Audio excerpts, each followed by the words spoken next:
Hello everyone, welcome to another episode of the Let the Right Ones In podcast. I'm your host T. For this episode, we are going to continue on with our Dark Side of Animation series, and we are going to talk about The Last Unicorn and The Black Cauldron. Both of these films kind of have different, they are very different kind of in nature, but they have like this same medieval-y fantasy adventure feel. Even though they were made by different studios and have different themes, I thought it would be a good idea to kind of lump them together. First film we're going to talk about is The Last Unicorn, and that was released in 1982. Surprisingly, this was a Japanese-American adventure. I didn't know that it was partially produced by Rankin and Bass. If you've watched like the Christmas specials like Frosty the Snowman, The Little Drummer Boy, I believe, Rudolph the Red-Nosed Reindeer, A Year Without a Santa Claus, Nestor the Christmas Donkey, things like that, those Christmas specials, this was partially produced by that same company.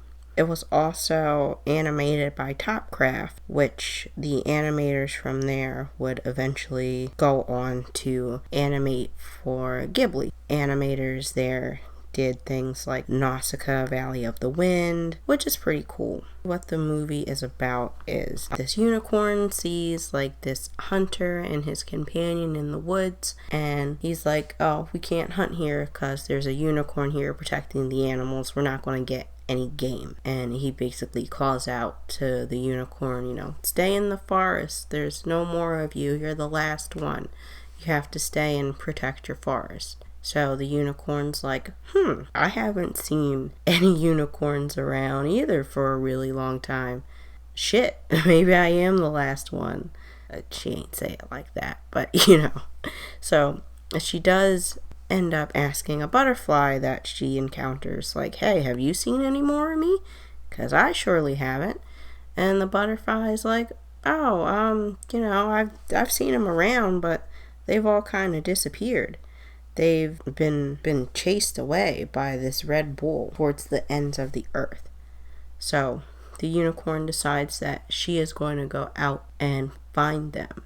She does end up getting captured by this evil witch named Mommy Fortuna, and she puts her on display in kind of her animal freak show circus or whatever. Most of the animals there are just cast with an illusion spell, so they look like mythical creatures with the exception of her and a harpy. And the magician who is under Mommy Fortuna's employ, Schmendrick, he decides to free the unicorn and help her find the others. As they're looking for the other unicorns, they encounter this woman named Molly, and she ends up joining their party to help search for the unicorns and the Red Bull. After that, the Red Bull does find her, and Spendrick has to turn her into a human to save her life, so, she's not chased and killed by the Red Bull.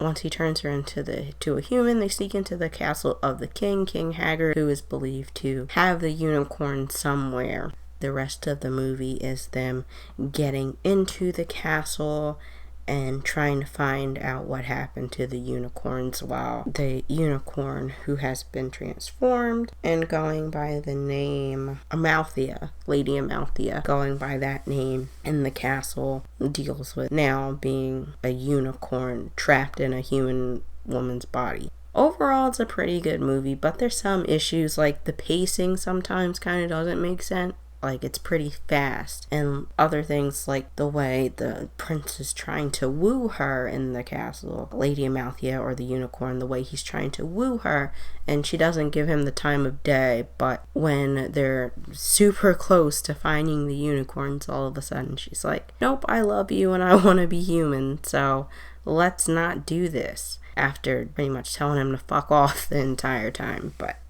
that was a little weird. And then like some of the random animals talking, like there's a cat that randomly talks to Molly and tells her where to find a clue to where the unicorns are.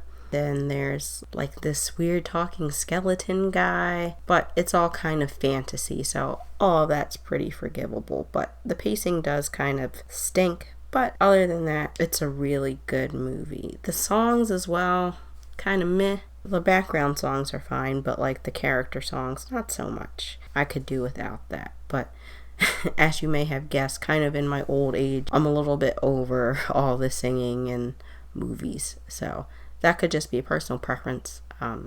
Some people actually quite like the songs, but I'm kind of meh on them myself. The reason I think this is such a good film is because it kind of takes on the issue of kind of autonomy a little bit. The unicorn, or Lady Amalthea, she does set out kind of on her own to find the unicorns, but later her autonomy is taken away because she doesn't have a choice into being turned human. She doesn't have a choice in staying in that castle and feeling human emotions, being mortal, all of that. So she doesn't really have a choice or a say in that, and her autonomy is taken away. And then later, when she's transformed back into a unicorn thanks to Smendrick, her autonomy is kind of given back, and she's like, I'm tired of being helpless, I'm tired of crying and being sad and upset. I want to take my power back, and I'm going to fight the Red Bull, and I'm going to save my people. So she essentially takes her power back, her autonomy back, and she basically saves her species. We don't get to see it, but it is discussed at the end of the film between the unicorn and Schmendrick. She runs off after she chases away the Red Bull and defeats him to be with the other unicorns, and then, the prince and Schmendrick and Molly are saying goodbye, and then later she goes and finds Schmendrick, and they have a discussion, and he apologizes for taking her autonomy away and making her human. And she's like, it's fine. I forgive you. It had to happen. I don't really have any regrets, but I'm now feeling regret. I've now felt love and lost love. And I don't know if I'm going to be able to go back to my regular life now and live with the unicorns, because I'm the only unicorn that knows this and knows these feelings.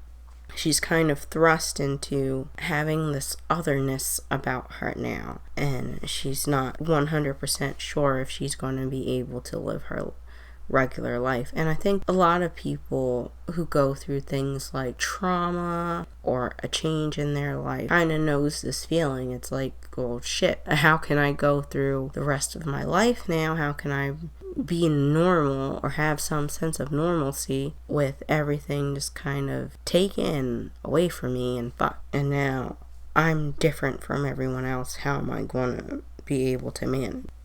It's something to think about. It is addressed briefly and kind of at the end, not really as an afterthought to me, but kind of as like a kind of point. But overall, I think that is something powerful to think about, and something that could be thought about from an adult's perspective. Like I said, people with trauma oftentimes, at least in my experience, kind of have this feeling like, okay, this thing has happened to me, I'm different now, and I don't know if I can go about living a normal life or the life that I had. It may not be possible, and will people accept me? And we kind of don't get to explore that, but it is an interesting thing to kind of think about. Like, will the other unicorns accept her? Will they be grateful that she saved them? I'm sure they would be. They were chilling in the ocean, They couldn't escape, and the Red Bull chased them into the sea. They probably would be grateful, but would they be able to accept her, knowing what she had to do to save them? So that's kind of an interesting thing for me. And then, of course, the animation is pretty good. I don't think it's at the level as some of the other movies that we discussed, but it's definitely up there. And I think it's something that an adult and a child can enjoy, because it does have these darker themes and subject matters. So the next movie that we're going to talk about is The Black Cauldron. Black Cauldron is a Disney film, and it was released in 1985. It's probably the darkest movie that Disney has ever released, and it was its 25th animated feature. It was based on the first two books in a series by Lloyd Alexander, The Chronicles of Prydain. Sorry if I'm pronouncing that badly. And the series itself was based on Welsh mythology. The story is set in this mythical land in the early Middle Ages, and basically it centers around this evil being named the Horned King, and he wants to secure this magical black cauldron that will help him conquer the world, because it will help him raise an army of the dead. This was also Disney's first PG-rated film, and also the first to use computer-generated imagery. A lot of people were, at least in Disney at this time, had put a lot of stock and faith in the Black Cauldron, that it was going to be the next Snow White. It was going to revolutionize Disney and help usher in like a new golden age for them. But it did not. Even though it's gained cult status now, it really didn't do that great when it was released. It was kind of a flop by Disney standard. And there was also a bunch of other production issues with it. It was a pretty ambitious project. Aside from the PG rating, the computer generated imagery that they used, and putting it on the 70mm widescreen as well, 6-track Dolby sound as well. It just didn't work out. It took 5 years to produce, but the scale of the project completely overwhelmed the animation department. While the movie was being produced, this was kind of around the time that Don Bluth left and took people with him. Like I said, it was released in 1985, so Bluth left, if I recall correctly, around 1979. Yeah, so Don Bluth left around 1979, and then they decided to push making the film around 1981.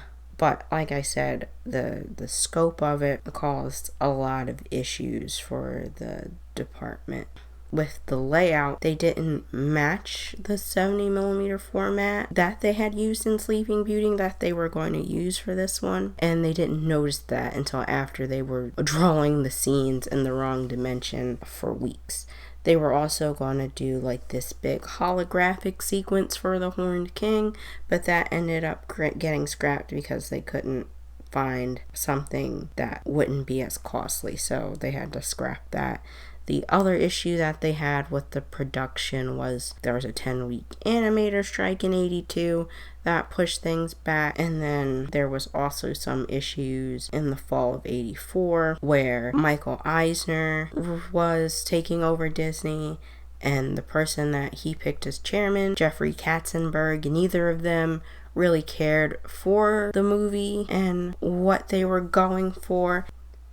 Katzenberg really disliked it. He wanted things re-edited, and they were having a hard time doing that. They had to cut 10 minutes from it, and they just kind of had to axe a whole bunch of sequences, cut a bunch of things, so it did end up being a pretty big disaster for production. The budget for the film was anywhere between 25 to 40 million, and it only made about 4 million at the box office when it released. So a lot of issues, and kind of looking back at the movie, you can kind of see where these issues kind of came into play.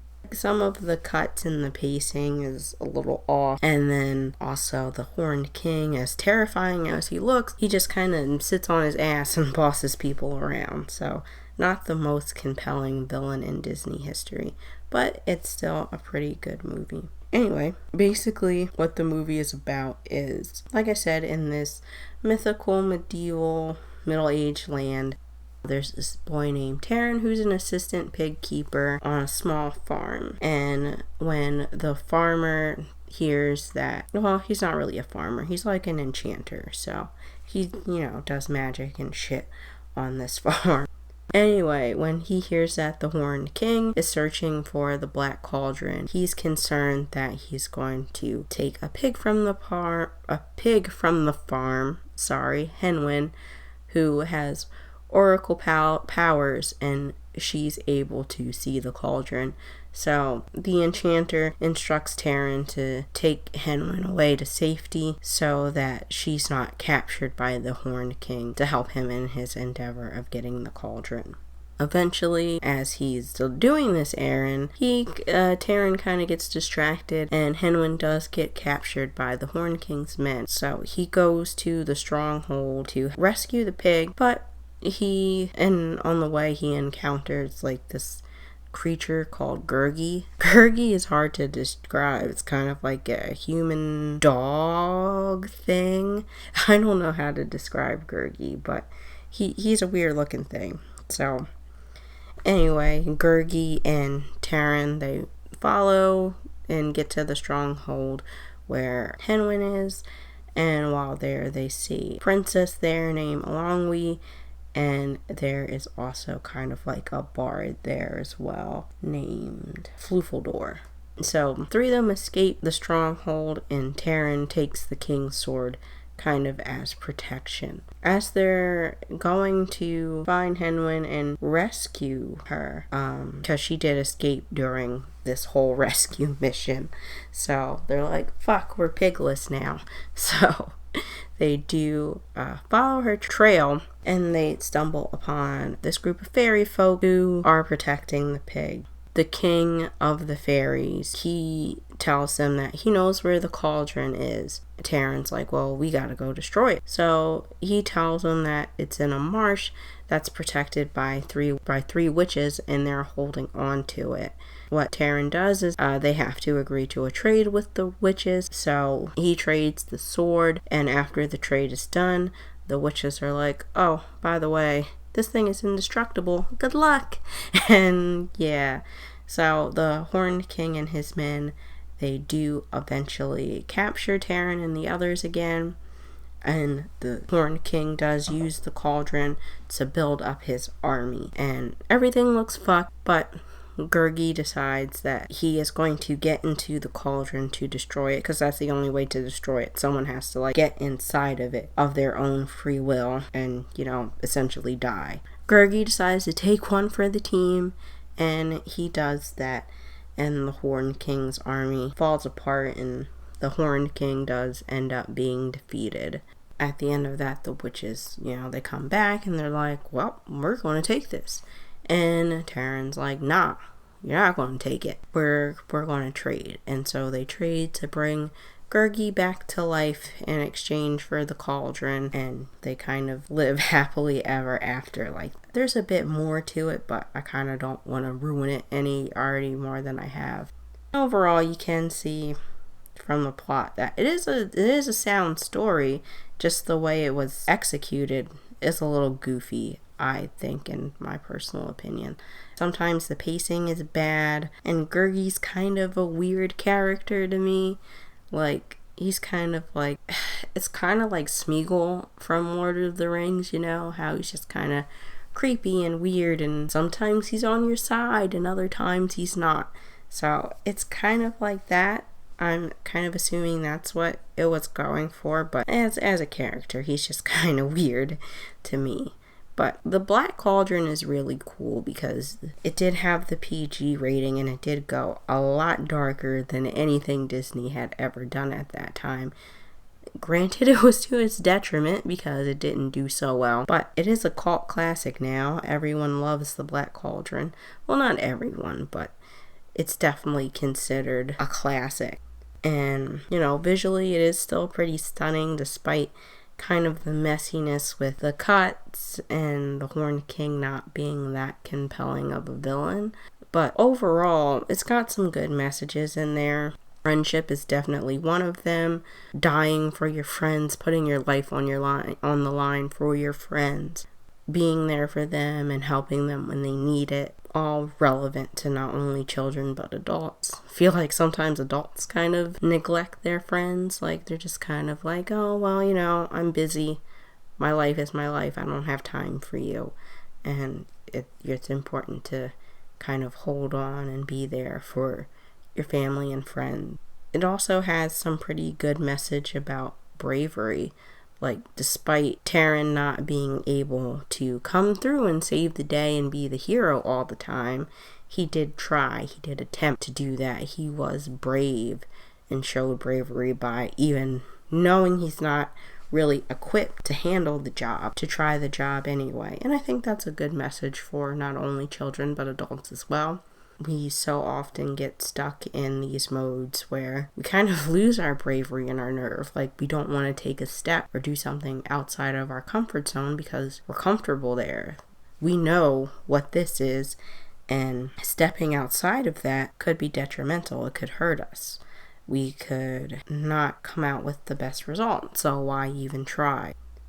Like, yeah, I mean, for some things you definitely have to be prepared to do, but for the vast majority of things in life, you just kind of have to close your eyes and take a leap.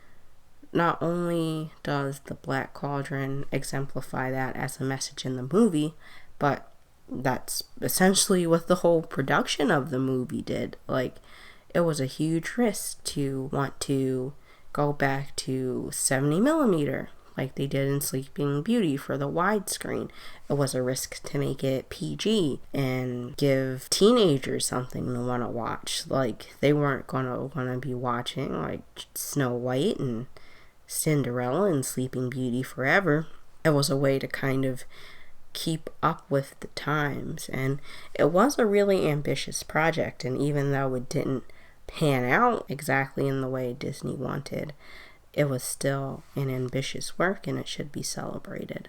Well, that's really all I have to say about these two films. Let me know what your thoughts are on The Last Unicorn and The Black Cauldron if you've seen them. Also, let me know what you think about this episode. All comments are welcomed and appreciated.